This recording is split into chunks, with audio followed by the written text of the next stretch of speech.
Hello, Grosse Pointe South, baseball, family, friends, fans. Dan Griesbaum Jr. here with Dan Griesbaum Sr. Back to talk about our Hall of Famers who will be inducted on January 25th.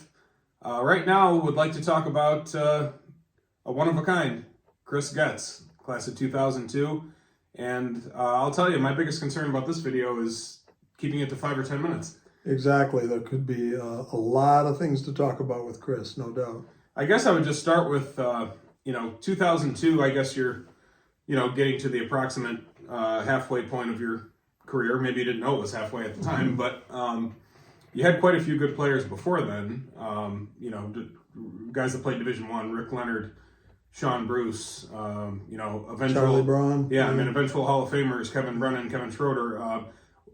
When it comes to Chris Getz, how did you notice? When did you know? How did you know that there was a difference? Well, it was pretty apparent right away. I remember him playing as a sophomore, and when you're pulling guys down the right field line that are throwing mid to upper 80s, low 90s, as a sophomore, you got somebody pretty special there.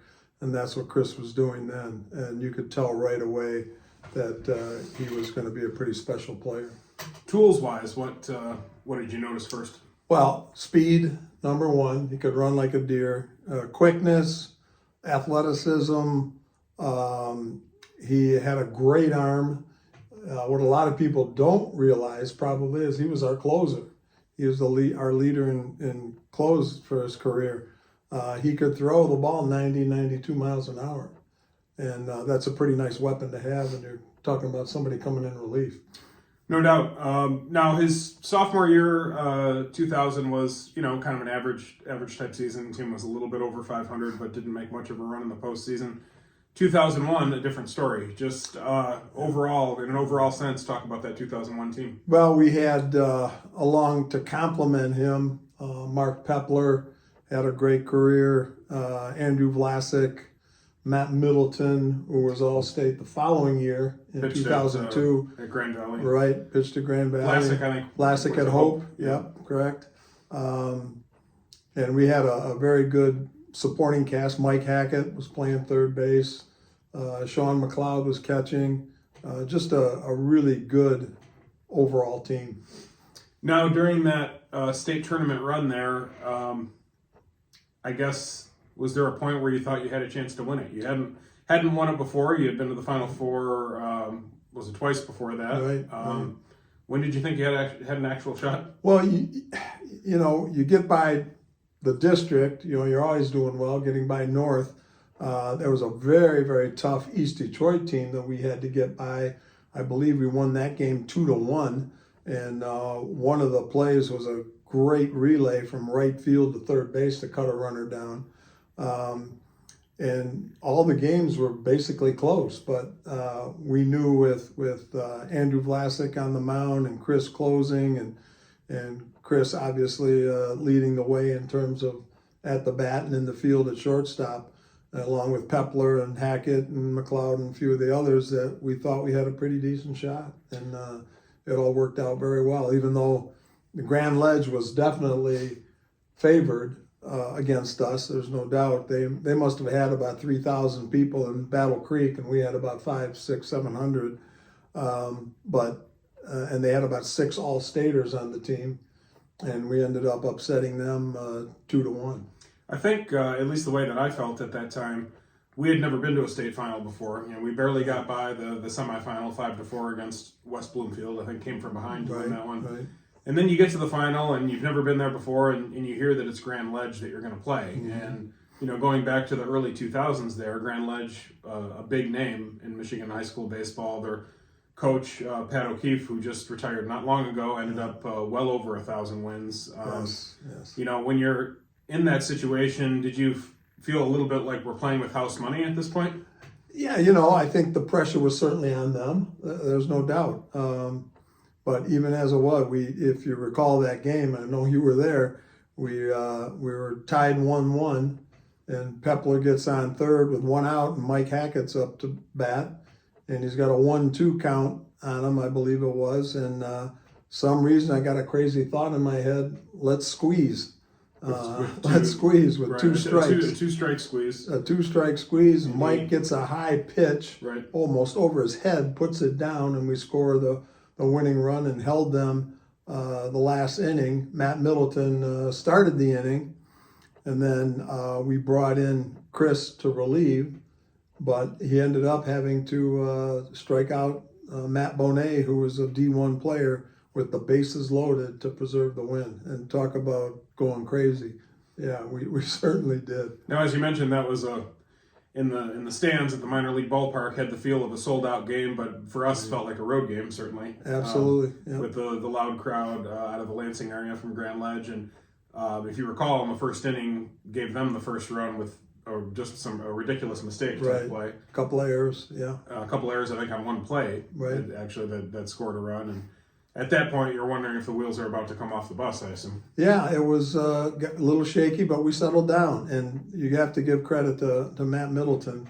He was a guy who in 2001 basically had about a 500 record. He pitched against some very good teams, give him that, but Matt Middleton was just an absolute bulldog on the mound and junkyard dog in that game. Just really shut down one of the best hitting teams. As I said, 6 All-Staters on that team in 2001 for Grand Ledge. And, Chris Getz, obviously, with a great tournament, along with, several other guys. Do you think, to some degree, that might have been his coming out party to the world? No doubt. I think, there were some college people in the stands there, and that's really, and that whole tournament, especially in Battle Creek, though, that's where really Chris got noticed, and a lot of people were after him at that point. Now, bases loaded, I believe the count was 3-2, correct? It wasn't 3-2. No, I think it might have been 1-2 or 2-2. But it was getting tense, and then all of a sudden you see, Matt Bonet swing through a fastball, and it's strike 3. Oh yeah, he did strike out on the. Yeah, it was a 3-2 pitch. Yeah, I'm sorry. On the strikeout, yeah, definitely. The squeeze was not. No, the strikeout, the last out. The strikeout was a full count. Yeah. Right. So a very tense situation with the bases loaded, tying run on third. Right. You see Matt Bonet swing through that fastball. What's going through your mind at that point? It was like time stood still. I mean, even Sean McLeod catching it. Did he just miss that? Yeah. It was just. It was such took a second to celebrate. It took a second for everybody to register. Right. It was just the most incredible feeling. As I said, everybody just went nuts. And there's nothing quite like the first one, I assume. Exactly. You don't know if you're ever going to get there. It's so hard to get to the Final Four in the first place, and to get there, the feeling is, again, why not us? We can do this. We're here. But we had to play some very, very good baseball to finally get it done. No doubt. And, like you mentioned, not really any blowouts so much along the way. No. Really all close games. Chris registered the save, I think, in 4 or 5 different games. Yes, he did. Which, most high schools don't even have a closer, let alone one who can do something like that. And Chris, Chris could have pitched a lot more. He could have been a starter, but I didn't want to do that to him. He was a shortstop. He was going to get drafted as a shortstop and so on. And we were just happy to be able to use him for an inning or two here and there as we did. And he was just perfect in that role because he just came in, for the most part, just blew fastballs by people. Now, as a program, it seemed like 2001 and the time immediately after that, not only did the program win a state championship, but really maybe could have won it any of 5 or 6 years after that. Right. As you know, we went back in 2003 and 2005. Right. And in 2002, we ended up losing to Mott in a close game in the regional, and they went to the Final Four. I think they were runner-up. They were runner-up that year. So, yeah, we had another Hall of Famer, Adam Abraham, in 2003. Made it to the Final Four, and we went 3 times in 5 years, twice in our history, 01, 03, and 05, and then 14, 15, and 18. And even in 2006, lost a 1-run game to Griesbaum North, and they didn't play any close games, really. No. North, we lost to 2-1, and lost on one of our, I think it was Remole, wasn't it, that hit the fly ball? Bertakis, I think. Yeah, So, okay, could have been, yeah. Yeah, And diving catch. diving catch. Yeah. Otherwise, we could have beaten North in 06. And Right. again, as you said, they went on to win the state that year. So really a 5 or 6 year period where, give or take, could have won multiple state championships possibly. Correct. Just speaking about, the other players of that era, obviously we're here to talk about the Hall of Fame. Are there, other guys from that early 2000s time period of your career that you think are, potential Hall of Fame nominees, possible discussion points? Yeah, well, we had, as I said, Adam Abraham, who is in 03. 05, our big gun was Ryan Gunderson. Mm-hmm. He just performed super well in the district, regional, quarterfinal, and so on. Ben Jensen. Great job. Ben Jensen is another one. Played at University of Michigan. And they were teammates at Michigan a year or two. Chris Exactly. Chris, yep. So just, in those situations, you usually have to have, as you know, a pitcher that's going to keep you there, because runs are a little more difficult to come by in those state tournament games, and you've got to have a pitcher that can hold down the fort while hopefully you can muster a few runs. Now, as far as Chris's career after high school, obviously most of his life story comes after his time at Grosse Pointe South. But, exactly. As it comes to you specifically, can you describe for us what it was like when you decided to drive to the south side of Chicago and take a chance of possibly seeing his first major league game? Can you describe what that was like? First of all, when I talked to Chris before he got called up, he said, I think I may get called up soon. I said, well, you better let me know.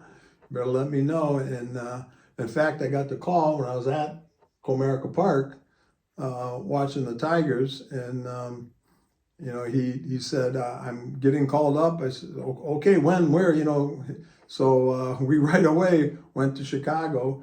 He didn't play the first game. The second game, it was about the 8th inning, I believe, and we could see in the dugout Ozzie Guillen tell him to get a helmet on, and we were going crazy. Oh, he's going to hit.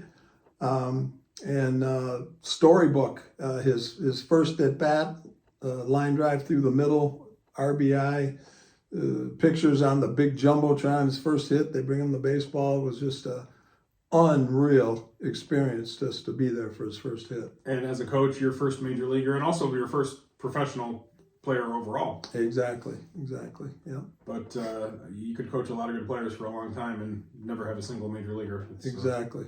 Tough to do, very tough to do. And, after that point, ended up having a few more guys that played professionally. Right. Adam Abraham, Carmen Benedetti, of course, and Cam Gibson, yeah. Incredible. Well, Chris Getz, obviously one of a kind, the only Grosse Pointe South player to ever make it to the major leagues, the only Grosse Pointe South player currently to have his number retired, number 11, and, even more remarkably, perhaps still working in Major League Baseball now as the general manager of the Chicago White Sox, and he will be here for our event on January 25th, which we certainly want to acknowledge that event is sold out, which is terrific, and want to thank our sponsors. Yes, we've been very fortunate to have the Grosse Pointe News sponsor us, as well as our official team supplier of South Baseball, Burke Sport Haven. They've done an excellent job for us. We appreciate both of their support for this event.